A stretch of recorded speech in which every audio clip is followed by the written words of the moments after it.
Welcome to the NitWits, a weekly roundtable discussion on the Penn State Nittany Lions, now in its 26th season. Our panel features a longtime Penn State media and NitWits tag team. Neil Rudell of the Altoona Mirror and Mark Brennan of Lions 24/7 with Fight on State. The NitWits are hosted by WTAJ's Andrew Clay, and each week we welcome a former Nittany Lion as our special guest analyst. The NitWits are brought to you by Irwin Financial, Raymond James, a firm foundation for your financial future. By DeLeo Games, serving the community since 1945. By Monarch Cleaners, for all your dry cleaning, carpet cleaning, and rug cleaning. By Reed and Solaney Orthodontics, providing friendly, family-focused orthodontic care in Altoona, Bedford, and Huntingdon. By McAleer's Plumbing, specializing in plumbing, heating, and air conditioning, serving our community since 1886. By RE/MAX Results Realty Group, committed to a culture of professionalism, productivity, and exceptional service. By Dorman's Jewelry, the answer is always Dorman's. By Star Beverage, no matter what type of weather, we are a convenient drive-through one-stop beer store. By Brent Kogan Electrical Services, lighting the way for you. By NovaCare, Altoona and State College, the power of physical therapy. By Fullington Tours, offering round-trip transportation to and from Beaver Stadium from locations in State College and Altoona. By Blair Candy Company, the one-stop shop for all your tailgating needs, candy, snacks, paper supplies, and more. By Harry's Construction, if you can dream it, we can create it. By Lions 24/7 with Fight on State, your online home for Penn State football and recruiting coverage. And by the Altoona Mirror, featuring Penn State Game Day every Friday and Penn State Extra every Monday. 'Tis the season to be jolly and make wild speculation about a football team based on one game in the midst of coaching changes, transfers, opt-outs, and a whole other slew of things happening in college football. But can bowl season be fun? Penn State heads to the ATL to take on Ole Miss. The Nitwits are seated in their upright positions to get you set for kickoff. Let's roll it. It's the Nittany Nation Overtime Peach Bowl Preview. To it. The money is talking, I'm flowing, it's coming in just how I drew it. Yeah, you know what it is. Hey, we doing it big. Look up, there is no limit, no, we cannot settle for this. Yeah, can't stop, nah, won't stop. Yeah, it's been on live. You don't believe it, just watch.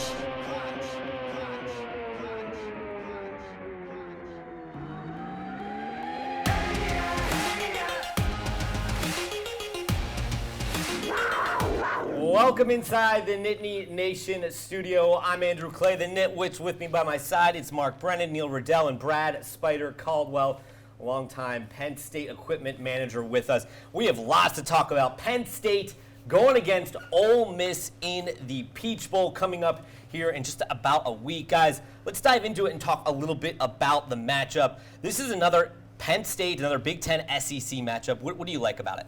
Well, first of all, I love the fact that the Peach Bowl people really wanted this game. I mean, when we're at the introductory press conference, it was like oozing how much they really wanted to pair these two teams. You know, I think they're pitching it the right way. A great offense against one of the nation's best defenses. But both of these teams are good on the other side of the ball as well. And I also think it is just so important to me that Penn State got an SEC or a Power 5 opponent. With all due respect to the group of five, I think this is a game that everybody could get up for. You haven't played this team, you haven't played in this bowl, and I think there's a level of excitement, and I think we've seen that in the number of players who are sticking around to play in the game. Yeah, kind of surprising based on both their histories that they've never met before. So that was cool, and I agree, because that group of five, it's sort of the, let's make a deal in door number 3, and you kind of hold your breath that you don't get that I don't want to call it a booby prize, but they had Memphis a couple years ago. They kind of took their turn. Liberty was available here, so I just think when you started talking about Tulane, Liberty, and SMU, it's great that they could play an SEC team. And in Atlanta, they've never been to the Peach Bowl, but Atlanta too is a good spot for some of the travel. Yeah, I think we were surprised staff-wise even just for this announcement, and we were like, this was the last kind of team on our radar for some reason. And that's again, not direct football staff, but more the support staff on the outside. And when that happened, I thought, well, and when you look at it, it really is a pretty cool matchup because they're really kind of a mirrored program. I mean, their season was shadowed kind of like ours. They're losing to Georgia and Alabama, yeah. Alabama, where we lost Ohio State, Michigan. So very, very similar teams. I really feel like it. And, it's going to be, and with, Lane Kiffin's got an ego, so I think it's going to be interesting. And a personality. Yeah, I was Yes, going to exactly. say that. I thought it was really fun right off the bat when Chop Robinson says he's not playing in the game. And Lane Kiffin is like, yeah, congratulations on a great, and then Manny leaves. And it's like, Lane Kiffin has pushed some really bad buttons with Penn State people over the years, going back to Silas Redd. But the sense of humor this guy has with this bowl game, and I think that's kind of, he's getting into it. And I think once Franklin can come up for air after the grind that he was through, he's going to be getting into it. I just think everybody's into it. I know I am. Well, it's funny you mentioned Lane Kiffin because the next thing on our list was to talk about the players we're looking forward to watching. I'm looking forward to hearing from Lane Kiffin because he is such a character. I covered the SEC for a number of years. He is such a character and such a fun guy to kind of be around. And like you said, he went out there on Twitter and congratulated Chop Robinson on opting out, which is just funny. And then congratulated Manny Diaz before it was even official that Manny was leaving for Duke. He congratulated Manny Diaz. I mean, he's having fun with it, and that's what this season is about. It's kind of a fun season. We shouldn't be too bogged down with the heaviness of football. Yeah, I think that's what the bowl season right now has become, unless you're in the Final Four, or next year when you're in the field of 12 or the playoff. It's somewhat of a cap to this year. It has a spring practice feel to it too. I mean, going into next year, building momentum. So, I think it's hard to really overreact one way or another. You don't know what the mindset of a lot of the players. A lot of the players have already announced, though, they're going to be there and presumably play. We don't know, what their mindset is. A lot of these guys have already decided they're going to the NFL. Yeah, and that's what I was going to say too, referring back to what Mark said. Just that the guys are going to stay. I mean, I think that's a credit to, to wanting to play in this game and the excitement of it. And I think even, just a credit to, what I like too, that Coach Franklin is really, besides that family feeling that he's created to keep these guys around. I mean, he's got a pride here too. I mean, our guys are really proud to be Penn Staters, and they want to finish it out right. I thought it was interesting of all the players who spoke at their little media day they had here the other week. They all kind of said the same thing about why they're coming back. They all said, we're captains. We told Coach Franklin we were going to see this through, and we're doing it. And I thought that was really neat. I thought they all rehearsed the line because they all almost said it word for word, pretty much the same thing. He gave it to him to memorize. Well, maybe he did. Looking at the matchup, though, I want to talk one more X's and O's. Like, how do you feel these two teams compare and contrast? What players are you expecting to stand out? Well, I think Dart, the quarterback for Ole Miss, is going to be really key in this game. I mean, he has a number of receivers. Unlike Penn State, who was kind of your tight ends and Keandre Lambert-Smith, I mean, they've got 4 or 5 receivers who have 20 or more catches, and he could spread the ball around. You have a 1,000-yard rusher.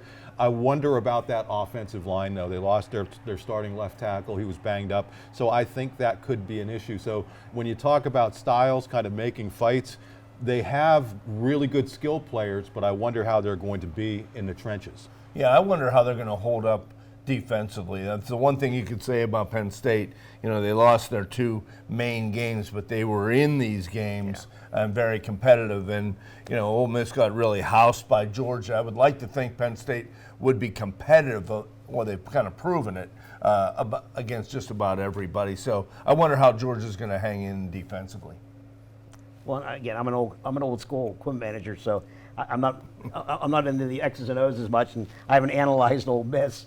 But just from Penn State's perspective, I think I felt towards the end of the season, how our running game started to kick on there the last couple, and I really feel like Allen's running tough. Singleton seems to have that spark again. I just feel like with our O-line pretty much still intact, I think we got a good shot to do well offensively. Well, and I also think it's important that, we're not sure what Olu's going to do. And I don't think anybody would blame him if he didn't play. I mean, if you have a chance to be a top 5 pick, I think the fact that he's staying with the team as a captain is really good. But if he does play, you're going to be in good shape. If he doesn't play, they got Drew Shelton so many snaps during the year that this is a guy who played a lot last year that I think you're going to be okay kind of sliding him in there. as we record this, we're not sure what's going on with a couple of defensive backs. So that's an area to keep an eye on as we get closer to the bowl. Silence is deafening from well, those guys. yeah, again, as we record this, I mean, Yeah. that's the risk when you're recording something and it's going to maybe play a couple days later. So keep your ear to the ground. But that's what I would say is whether guys play or not, that's been an area of depth for them as well. So they may have to lean on some of their younger defensive backs. As far as Olu, he owes them nothing. I mean, the fact that he was going to projected as a very high pick last year and came back to graduate, really be a role model and a leader, I think you don't want a kid like that to get rolled up on in a game like this when he's on the verge of generational wealth. Let's be fair, Olu also said he could come back next year, and he left that on right. the table, which I thought was awfully shocking and surprising. I don't think anyone Has he expects. ordered his helmet yet? Oh, yeah, it's on standby, trust me. I do want to say, I think quick from an X's and O perspective, I'm interested to see what a month of prep for Ty Howell and J1 Sider gets. Yeah. You know, we heard a lot of criticism like, oh, was it clearly the offensive coordinator with these? It's really hard to install what you want to do and install a different game plan than what you've been running on 1 week's prep. Now you got a whole month to kind of envision what you want, and it's still going to be within what Penn State's been doing, but now a month of prep. I'll be interested to see what that looks like. Hey, by the way, what a job those two guys did at the press conference the other Oh, they day. were great. Yeah, All of them coming were. out, They and were. you know what? I'm sure both of those guys would have loved to have gotten that job. But not only did they come out, but they talked about why they love being at Penn State, why they're not really looking to go anywhere else right now unless they have a chance to take a step up. And I just think that speaks to kind of that family sense Yeah. that Spider talked about, that Franklin's created, that they're there at that press conference kind of pouring their hearts out and saying all the right things. So good soldiers, and I would not be surprised, Andrew, if they have things working really well for that offense. Yeah, we're, A new OC, and he's given us the game plan. He's going to feed them all ice cream. he is. And we're going to talk more about some of that stuff that came out of that press conference a little bit later in the show. For now, we got to take a quick break. When we immediately return, Penn State's going for some history in this bowl game. Let's talk about that when Nittany Nation Overtime returns. The NitWits are being brought to you by Irwin Financial, Raymond James, a firm foundation for your financial future. By DeLeo Games, serving the community since 1945. By Reed and Selene Orthodontics, providing friendly, family-focused orthodontic care in Altoona, Bedford, and Huntington. And by McAlear's Plumbing, specializing in plumbing, heating, and air conditioning, serving our community since 1886. You're watching Nittany Nation Overtime. Remember, you can always keep up with all things Nittany Nation. Use the Nittany Nation app. Use the QR code right there on your screen. I would like to think you all three have your Nittany Nation app downloaded on your phone. Yes. You check it daily. I know I do. I put half the stuff up there anyway, so I guess I don't have much to check. But one of the cool things about this Peach Bowl, I think everyone knows, is that Penn State is looking to be the first team ever to win all 6 New Year's Six bowls. How cool of a moment could this be for the Nittany Lions? Yeah, I mean, I think it would be tremendous for and I mean, will anybody be able to do it ever again? Once It seems unlikely because of the way things are changing. Yeah, so I think if you're able to kind of pull that off, I think it would be something. I mean, Neil and I and Spider have had the good fortune to be at a lot of these different bowls. So I was never at the Sugar Bowl. This will be my first time at the Peach Bowl. But you know, these bowls, it's tough with the way the playoff stuff's working, but they've meant so much to college football. And I think to say that you were in every one of these bowls, and if you have an opportunity to win them, I just think it says a lot about the history and kind of where the program stands. Yeah, and it's one of the program's strengths is its history. When you look at it, and you're right, some bragging rights, some feathers in the cap of the Penn State football resume. So you're in it. You know, I know that you have grander plans going forward, but you might as well win it. And Spider, you've been to many of these games, all bowl games for the last I don't know how many years. Like, do you have any specific memories that stand out? Any specific moments that you just cherish and remember? I mean, they all have their specialness. They really do. You know, they really go out of your way. The bowl committees go out of their way to really make you feel welcome. You know, I know, Fiesta Bowl is just always did a great job. The Orange Bowl was phenomenal, how they would treat us, and Cotton Bowl went above and beyond as well. And I expect nothing less from the Peach Bowl. I think that we've been hearing great things from them. Again, their CEO, whatever's from Pittsburgh, and they just really seem to want us there. So I just think it's I think it's going to be a great experience for the guys. I think they're excited about going. And again, I think that historically, I mean, in this day and age, and as long as college football has been around, for us to possibly be the only team to play and win all of those, it's pretty impressive. It's pretty cool. Yeah, the College Football Hall of Fame's down there, and that's pretty neat, too. I would think Spider's favorite bowl would have been the Fiesta Bowl in '86, because we have a photo of you in the locker room afterward. He was a young Spider at that time. How old were you? That was my senior year in college. There you go. So he's been to a bunch of these bowls. No, truly. I've been to over 25 bowl games. I just really feel like that's always my special one. I mean, even though I was still a student technically, but it just that historically, it was just not. It was really a Super Bowl. Right. It's the greatest win in their history. Yeah, right? Still the greatest win in their history. You keep mementos from these games. How do you like? Do you display them? How do you keep them? You need to visit my office sometime. You'll see. Let me just say, the Penn State All Sports Museum brings tours by my office. That's good. He's going to hold you to that because his office is right up in the area where we do a lot of We actually were supposed to meet a few weeks ago. It just didn't work out. No worries. But this is, I think you guys are talking about the fact that this may never happen again. It just might not. We're not going to have New Year's Six bowls really anymore. Next year you move to a 12-team playoff. It's so different. So to be the only team that has this, that's a heck of a feather in your cap. And you would think there'd be other schools that would have had this opportunity, but it just really hasn't happened over the years. Well, Penn State was an independent for so long. Right. It was able to kind of mix and match. And listen, Penn State helped put the Fiesta Bowl on the map with a bunch of those games. And the Fiesta Bowl will tell that. Yeah. They will tell you that. And it just, the history there was, we're undefeated. We're 7-0 there. It was had a great relationship with them through the years. Of all the title sponsors, is this the yummiest one? Oh, it would have. Definitely. Yeah, I'm trying to think of. I mean, the different Fiesta Bowl ones. would be pretty good too, but like the Chick-fil-A Peach Bowl, I mean, that sounds. I mean, James Franklin said it himself. He ate 137 Chick-fil-A sandwiches last time. yeah, it has to be. Well, the Outback had their streak the interrupted. Outback. This is, I think, the first or second year of that. The ReliaQuest. Well, that brings up the great line that Joe had when they get down to the Outback Bowl and they have a like introductory dinner, and Joe said, "Does anybody know where I could get a good steak around here?" A little different than Franklin saying, "I ate 157 Chick-fil-A sandwiches." When in Rose Bowl, you would go to Lowry's, was the sponsor. Yes. Lowry's Steakhouse, and it was all you could eat. We did that last year, and it was amazing. Yeah. Let's take another quick break. When we come back, let's talk about the new coordinators. Nittany Lions are hiring a couple. We'll talk about them when Nittany Nation Overtime returns. The NitWits are being brought to you by Monarch Cleaners for all your dry cleaning, carpet cleaning, and rug cleaning. By Remax Results Realty Group, committed to a culture of professionalism, productivity, and exceptional service. By Dorman's Jewelry, the answer is always Dorman's. And by Star Beverage. No matter what type of weather, we are a convenient drive-through one-stop beer store. You're watching Nittany Nation Overtime.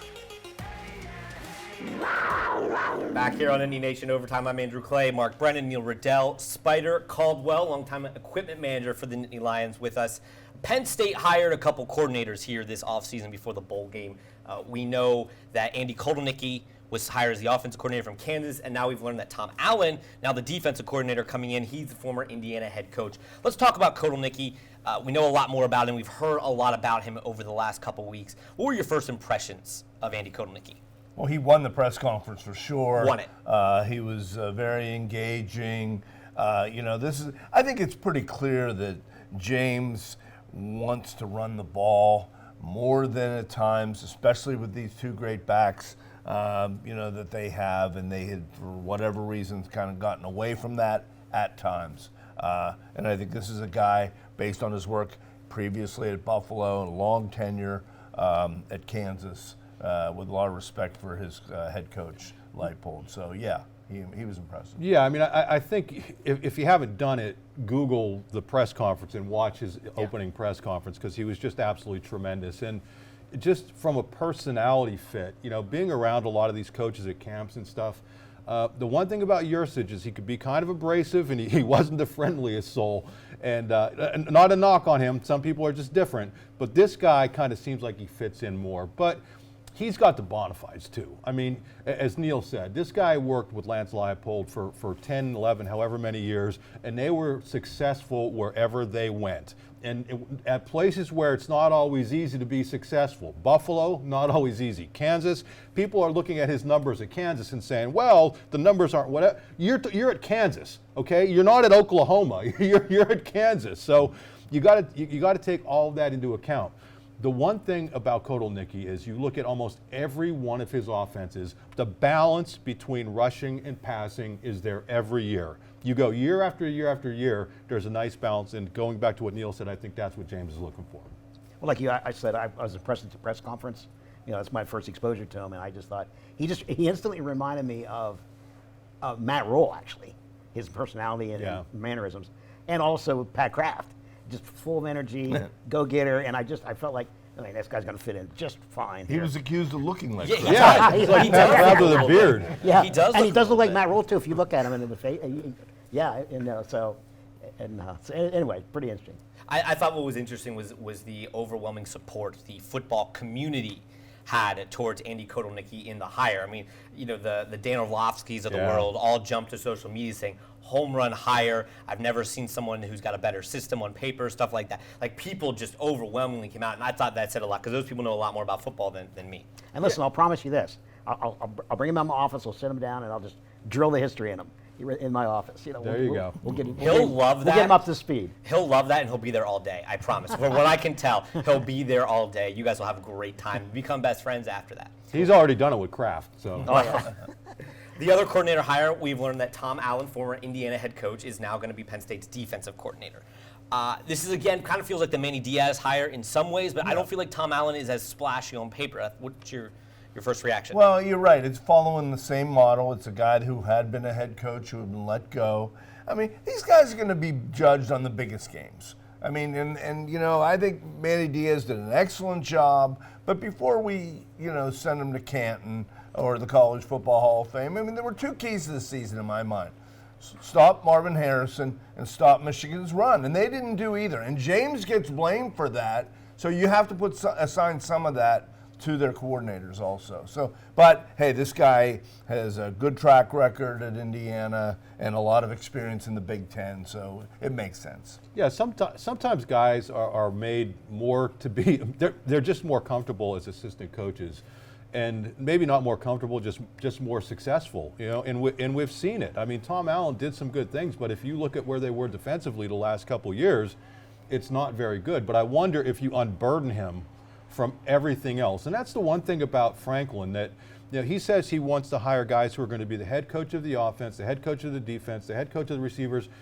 That makes a lot of sense, because it is very difficult to be a head coach anymore, because you have to wear so many different hats. The recruiting, the PR, the NIL, all of this stuff, keeping guys out of the portal. So I think bringing in a guy with head coaching experience is helpful, but he's going to have to prove that he can do it. He will have much better players than he had at Indiana, I will tell you that much.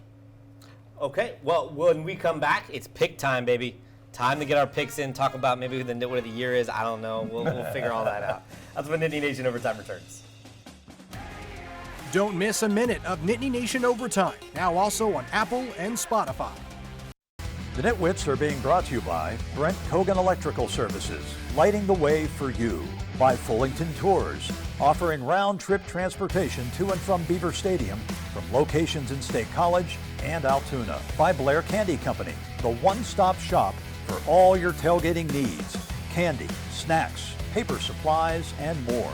By Lions 24/7 with Fight on State, your online home for Penn State football and recruiting coverage. And by the Altoona Mirror, featuring Penn State Game Day every Friday and Penn State Extra every Monday. You're watching Nittany Nation Overtime. Well, it's pick time. Take a look at the standings for Nitwit of the Week this year. It's the hosts, me and Ryan on top, Mark, Neil, and then Spider. There's a lot of pressure riding on this. Holy cow. Not your fault, Scott. It's Tom Bradley's fault. Tom Bradley, the goon. Yeah. Let's get our picks in for this Ole Miss Penn State Peach Bowl. I'm going 31-17. Wow. Yeah. Penn State, I assume? Penn State, yes. Sorry, Okay. Penn State. You shouldn't have said that. Then we could have declared him. Nice. We only have 2 minutes in this segment. Listen, I think Penn State's going to play well. I think these coordinators are going to do a good job. So I'm going to pick Penn State 24 to 17. Okay, I'm going to go a little lower than that. You just don't know what to expect, but layoff and whatnot. I'm going to say Penn State 22, Ole Miss 17. I have that in the mirror, so just in case you thought I'm trying to squeeze you. All right, I think same barn burner, and I had this already picked in my mind before you guys said your scores, but I'm saying 21-20. Penn State. Nice. Wow, 21-20. close game. I'm the only one that picked 30 points here. I hope you win. Thank you. Thank you. I hope I win too because I just Spider. I just hope Neil doesn't win. That's all I care about. I hope Spider wins if I don't. Good seeing you, buddy. Well, with that, we're going to wrap it up here on the Nittany Nation Overtime Peach Bowl preview. We'll have one more Nittany Nation Overtime show coming up after the Peach Bowl. But for now, for Spider Caldwell, Neil Riddell, Mark Brennan, I'm Andrew Clay. Thanks for watching. Thanks for watching WTAJ's Nittany Nation Overtime. Tonight's show is brought to you by DeLeo Games, Cisney & O'Donnell, The Student Bookstore, Joe Comfort Toyota, Legends Power Sports, and Belding & Mall. The NitWits have been brought to you by Irwin Financial, Raymond James, a firm foundation for your financial future. By DeLeo Games, serving the community since 1945. By Monarch Cleaners, for all your dry cleaning, carpet cleaning, and rug cleaning. By Reed & Solaney Orthodontics, providing friendly, family-focused orthodontic care in Altoona, Bedford, and Huntingdon. By McAlear's Plumbing, specializing in plumbing, heating, and air conditioning, serving our community since 1886. By RE/MAX Results Realty Group, committed to a culture of professionalism, productivity, and exceptional service. By Dorman's Jewelry, the answer is always Dorman's. By Star Beverage, no matter what type of weather, we are a convenient drive-through, one-stop beer store. By Brent Kogan Electrical Services, lighting the way for you. By NovaCare, Altoona and State College, the power of physical therapy. By Fullington Tours, offering round-trip transportation to and from Beaver Stadium from locations in State College and Altoona. By Blair Candy Company, the one-stop shop for all your tailgating needs. Candy, snacks, paper supplies, and more. By Harry's Construction. If you can dream it, we can create it. By Lions 24/7 with Fight on State, your online home for Penn State football and recruiting coverage. And by the Altoona Mirror, featuring Penn State Game Day every Friday and Penn State Extra every Monday. Thanks for watching, and we'll see you next week.